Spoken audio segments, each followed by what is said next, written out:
రామల్లకోటలో వనం శ్రీ లక్ష్మీ వెంకటేశ్వర స్వామి వారి ఆలయంలో భక్తుల రద్దీ. కర్నూలు జిల్లా వెల్దుర్తి మండలంలోని రామల్లకోట గ్రామంలో వెలిసిన వనం శ్రీ లక్ష్మీ వెంకటేశ్వర స్వామి వారి ఆలయంలో భక్తుల రద్దీ నెలకొంది. ముఖ్యంగా వైకుంఠ ఏకాదశి కావడంతో ఉదయం నుండి భక్తులు బార్లు తీరారు. అనంతరం భక్తులు స్వామివారి దర్శనం చేసుకోవడం జరిగింది. స్వామివారి దర్శనానికి వచ్చిన భక్తులకి అన్నప్రసాద ఏర్పాట్లను ఆలయ నిర్వాహకులు నిర్వహించారు.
లక్ష్మీ వెంకటేశ్వర శర్మ అనే వరుడు సామాన్యమైన వాడు కాదు. ఆయన మత్స్యావతారాన్ని, కూర్మ కల్కి అవతారాన్ని కూడా ఎత్తబోయి దుష్టులను శిక్షించి దుష్టులను సుభిక్షంగా శాంతియుతంగా పరిపాలన చేసే ఏక ఛత్రాధిపతే ఆ లక్ష్మీ వెంకటేశ్వర శర్మ.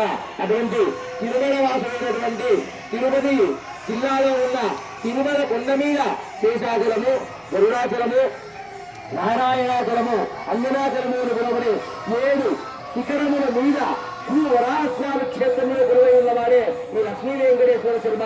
అటువంటి వెంకటేశ్వర శర్మనే సాక్షాత్తుగా భూలోకానికి వచ్చి ఈ తిరుమల క్షేత్రం నుంచి రామల్లకోట ప్రాంతానికి వచ్చి ఈ రామల్లకోటలో ఉన్నటువంటి శ్రీదేవి వైకుంఠంలో ఉండే విష్ణుమూర్తే మీ ఊరికి వచ్చాడు. మీ ఊరికి వచ్చిన విష్ణుమూర్తే వివాహం చేతపడ్డారు రామల్లకోట ప్రజలందరూ కూడా. ఎందుకంటే విష్ణుమూర్తి పెళ్లి చేసుకున్నారంటే ఊరికి ఆనందం ఉండదు, అందరికీ ఆనందమే కదా. కాబట్టి అంత ఆనందంలో ఉంటే పెళ్లి కొడుకు అడిగారు మళ్ళీ, సరేనా మీ గోత్రము పేరుగా మాకు చెప్పగలరా, మేము కూడా విందామనుకుంటున్నాము అని చెప్తారు. అప్పుడు అమ్మాయి ఇక్కడ కొంటే మన రామయ్య కూడా ఏదో పెద్ద మనుషులు చెప్తారు. చతుర్వేద శాఖాధ్యాయు అధిక పరపు భరు నారాయణ